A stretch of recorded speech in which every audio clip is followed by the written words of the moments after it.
हरे कृष्णा। मेरा नाम है डॉक्टर प्रतीक चौहान। कि एक फ़कीर था, उसने एक रात भगवान से कहा कि बहुत हो गया, शिकायत करते करते अब थक गया हूँ मैं, मेरे दुखों का कोई अंत नहीं है, रोज़ रोता हूँ, प्रार्थनाएं करता हूँ, आखिर मेरे दुखों का अंत कब तक होगा। आज तुझसे मेरी एक ही प्रार्थना है, सारी पृथ्वी पर लोग मुझसे ज़्यादा सुखी हैं, एक मैं ही अकेला दुखी हूँ, सबसे ज़्यादा दुखी हूँ। और जो दुखी आदमी होता है वो हमेशा यही कहता है कि मुझसे ज़्यादा दुखी इस दुनिया में और कोई है ही नहीं, मुझसे ज़्यादा परेशान इस दुनिया पर कोई और है ही नहीं। उस फ़कीर ने कहा कि चल एक सौदा सही, मैं तुझसे इस बात पर भी राजी हूँ कि तू चाहे तो किसी भी आदमी का दुख मुझे दे दे, लेकिन मेरा दुख उसको दे दे, क्योंकि मेरा दुख बहुत ज़्यादा है।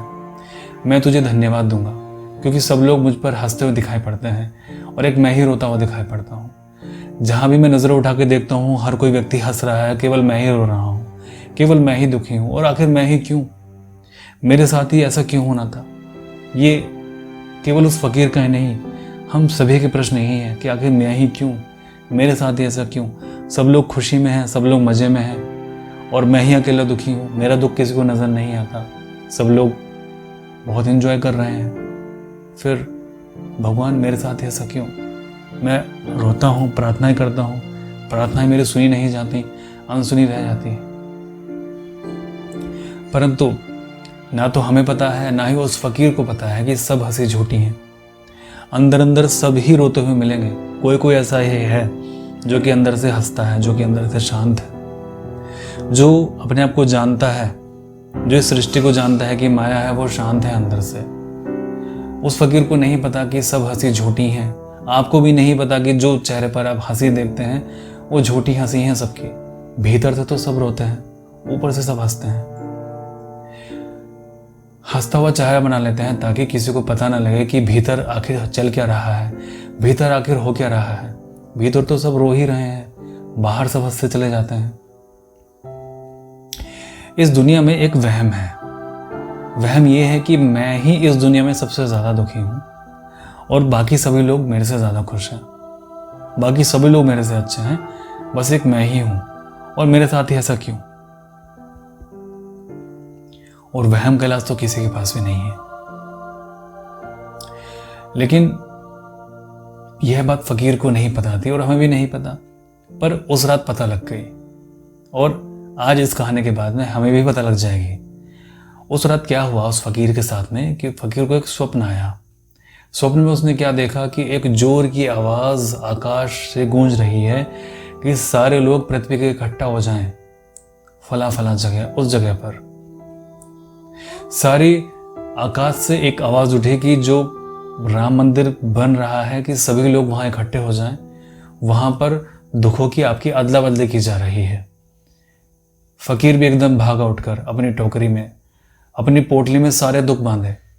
परमात्मा ने कहा, ईश्वर ने कहा कि सभी लोग अपने सारे दुख दर्द एक पोटली में भर लें, एक बैग में भर लें, और कोई भी ऐसा दुख है जो कि वो छोड़ दें, सभी दुख अपने भर लें और उठा के वो पोटली श्री राम के धाम चलें, अयोध्या चलें। और वहाँ पर सभी के दुख की अदला बदली की जा रही है। कोई भी पोटली किसी की भी पोटली से बदल सकता है। फ़कीर भागा उठकर, जाहिर सी बात है कि हम भी उठ के भागते कि चलो हमारा दुख चला जाएगा, हमारी तकलीफ चली जाएगी, चलो हम उठ के भागते हैं। अपनी टोकरी में उसने सारे दुख भरे और चुन चुन के भरे, कहीं कोई चूक ना हो जाए, कहीं कोई भूल ना हो जाए। इसी मौके की तो प्रतीक्षा कर रहा था वो इतने समय से। उसने सोचा कि वहां शायद कोई उसके अलावा मिलेगा क्योंकि सब लोग तो सुखी थे। लेकिन रास्ते में उसने क्या देखा, सभी लोग भागे जा रहे हैं, गांव का गांव भागा जा रहा है, गांव के सेठ भागे जा रहे हैं, यहाँ तक कि बादशाह भी भागा जा रहा है, यहाँ तक कि प्रधानमंत्री भी भागा जा रहा है, उप प्रधानमंत्री भागा जा रहा है, राष्ट्रपति भी भागा जा रहा है। कहने के जो एक्टर हैं, एक्ट्रेस हैं, सभी लोग वहां पर भागे जा रहे हैं अपनी पोटली ले ले। उसने सोचा, अरे बादशाह भी दुखी है, इसकी भी पोटली है, लेकिन इसकी पोटली तो मुझसे बड़ी मालूम पड़ती है, मेरी पोटली तो इससे भी ज़्यादा छोटी है। ये प्रधानमंत्री भी दुखी है, इसको क्या आखिर दुख हो सकता है। ये सब लोग दुखी हैं और जो सन्यासी हैं, जो गुरु हैं, वो भी भागे जा रहे हैं। आखिर इन सबको तकलीफ क्या है? और सभी की पोटली बड़ी लगती है, सभी की पोटली मेरी बराबर ही लगती है। पता नहीं इनकी पोटली में कितना दुख होगा, इनकी पोटली में क्या दुख होगा। हालांकि किसी की पोटली हरे रंग से बंधी थी, किसी की पोटली गेरुआ रंग से बंधी थी, किसी की पोटली किसी और रंग से बंधी थी। सभी लोग भागे जा रहे थे, अंदर से दुखी थे, रो रहे थे और भागे चले जा रहे थे। कोई किसी की तरफ को ना देख रहा था, कहीं ऐसा ना हो कि वो देर हो जाए, वो थोड़े देरी से पहुंचे और अदला बदली तब तक हो चुकी हो। सब लोग भागे जा रहे थे, कोई किसी की तरफ नहीं देख रहा था, क्योंकि यह मौका दोबारा नहीं मिलने वाला, यह मौका चूकना ठीक नहीं है। फिर वहाँ सारे लोग इकट्ठे हो गए। बड़ा भवन बना था, बड़ी बड़ी खूंटियाँ लगी थी, करोड़ों लोग वहाँ इकट्ठा थे। और परमात्मा की आवाज़ हुई कि ये जो सामने खूंटियाँ लगी हैं, सभी अपने पोटलियाँ वहाँ पर टांग दें। लोगों ने सभी ने अपनी पोटलियाँ वहाँ टांग दी। और फिर दूसरी आवाज़ हुई कि जितना जल्दी हो सके एक अपनी पोटली चुन लो और उठा लो। जिसको जो पोटली अच्छी लग रही है वो उठा लो। जो उठा लेगा वह दुख उसी का हो जाएगा, जो जिसकी पोटली उठा लेगा वह दुख उसी का हो जाएगा। यानी कि अपनी पोटली किसी और को दे दो और दूसरे की पोटली उठा लो, यानी कि अपना दुख किसी और का हो जाएगा और दूसरे का दुख हमारा हो जाएगा। वह फकीर भागा, हम सब भी भागते हैं। और आप सोच रहे होंगे किसी और का दुख उठाने भागा होगा, उसे लगता होगा जिस किसी और की पोटली छोटी होगी वो पोटली उठाने भागा होगा। आप सोच रहे होंगे कि वो सम्राट की पोटली उठाने भागा होगा, प्रधानमंत्री की पोटली उठाने भागा होगा। लेकिन ये क्या, उसने तो अपनी ही पोटली उठा ली कि कहीं कोई और उसकी पोटली न उठा ले। भागा गया और उसने अपनी ही पोटली उठा ली। आज पहली दफा उसको दिखाई पड़ा कि दूसरों के पास तो मेरे से भी बड़ी बड़ी पोटलियां हैं। और फिर उसने सोचा कि अपनी छोटी भी है और जो दुख है उससे भली भांति परिचित भी है। दूसरों के दुख अपरिचित हैं, क्या मालूम क्या दुख निकले, कोई और उठा ले, मुसीबत हो जाए। और फिर चुनाव ही क्यों करना कि किसी और की पोटली क्यों उठानी, मेरी ही उठाऊंगा, अपनी ही उठाऊंगा, किसी और का दुख मैं क्यों उठाऊं। तो उसने भागकर अपनी ही पोटली उठा ली। सोचा था कि दूसरों ने बदली होगी, लेकिन उसने जहां भी नजर डाली सभी ने अपनी अपनी पोटली उठा ली। उसने पूछा सम्राट से, आपने किसकी पोटली उठाई? सम्राट ने कहा, भैया मैंने तो अपनी पोटली उठा ली। वहां एक भी आदमी नहीं था कि जिसने किसी और की पोटली उठाई हो। सभी लोगों ने अपनी अपनी पोटली उठाई थी ताकि जल्दी से कोई उनकी पोटली दर्द की उठा ना ले। उसकी नींद खुल गई।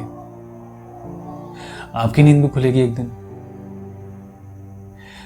मुझे नहीं लगता कि खुलेगी या नहीं खुलेगी। दूसरों को देख रहे हैं इसलिए शिकायत पैदा हो रही है।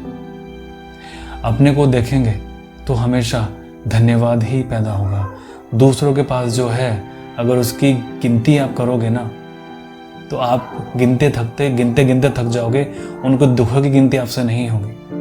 तो जितने दूसरों के पास दुख हैं शायद उतने दुख आपके पास में ना हो।